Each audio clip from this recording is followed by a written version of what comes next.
Subscribe to Dank Serenades, you must.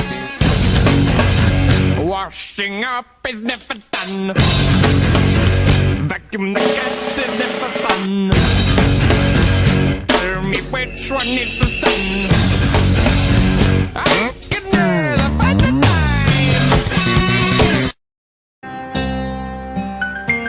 time. This is John, and he is a convicted count. He's agreed to let us tell his story.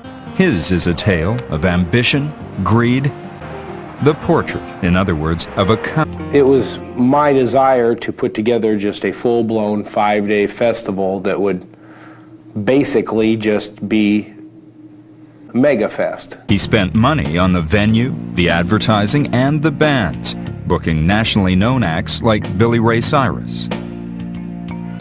Opening night was a triumph. I'm getting headlines that are 4 inches, big type, Mega Fest, mega hit. Everybody was on board, everyone loved it because it all went off without a hitch. It was like flowing into my counting trailer and right back out the door. When MegaFest ended, John found himself at a crossroads.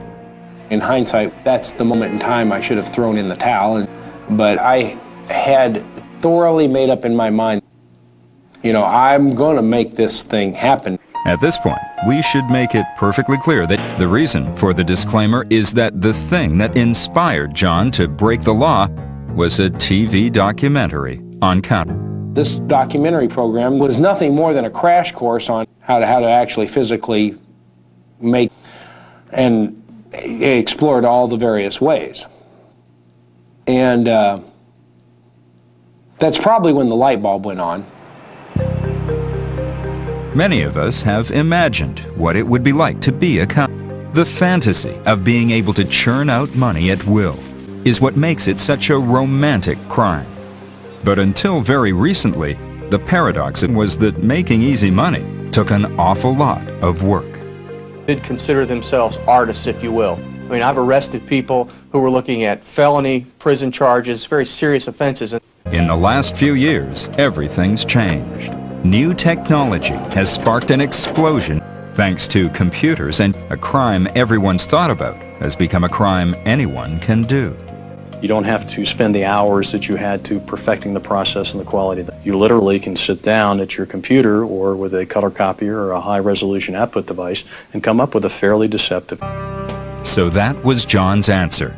All he needed to get started were a few boxes which an office supply store provided free for a 2-week trial period. With his girlfriend out of town, John turned his living room into a cutting laboratory. Till I got something that just literally blew me away. That was that moment of realization, and that's the line you cross, you know, that's when you say. By 3 p.m., John decides it's time to move on, having pocketed more than $1,000 of real cash in 2 days.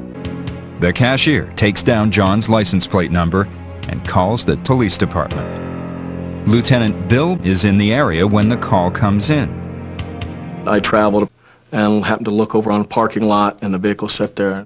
I had stopped 6 blocks down the road, and I'm reading a road atlas looking for my best way to get to Chicago. And here comes several squad cars that surrounded my van, and I look over in the seat next to me, and there's a briefcase with $150,000. Well.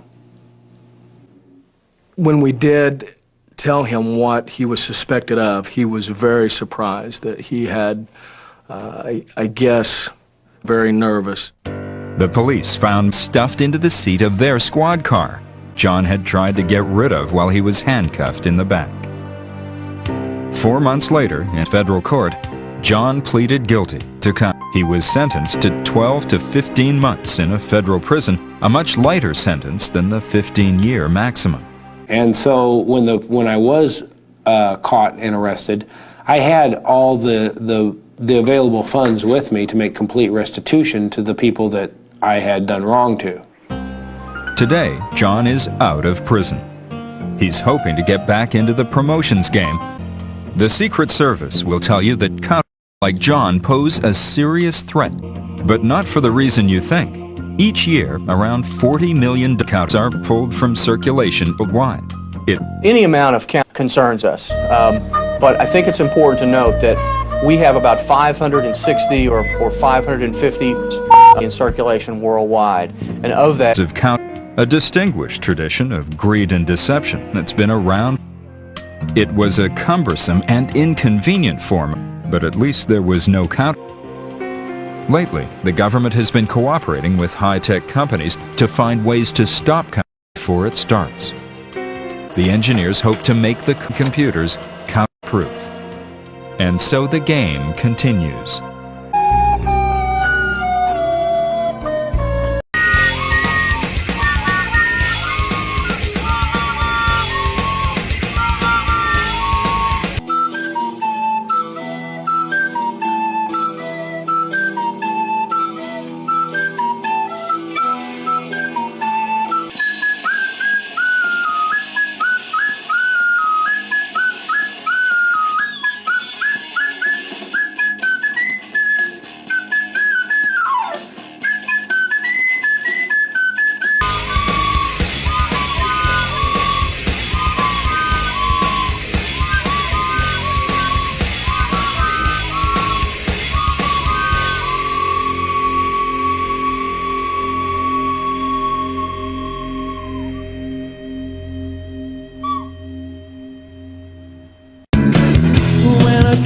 I kill them for love, I kill for love.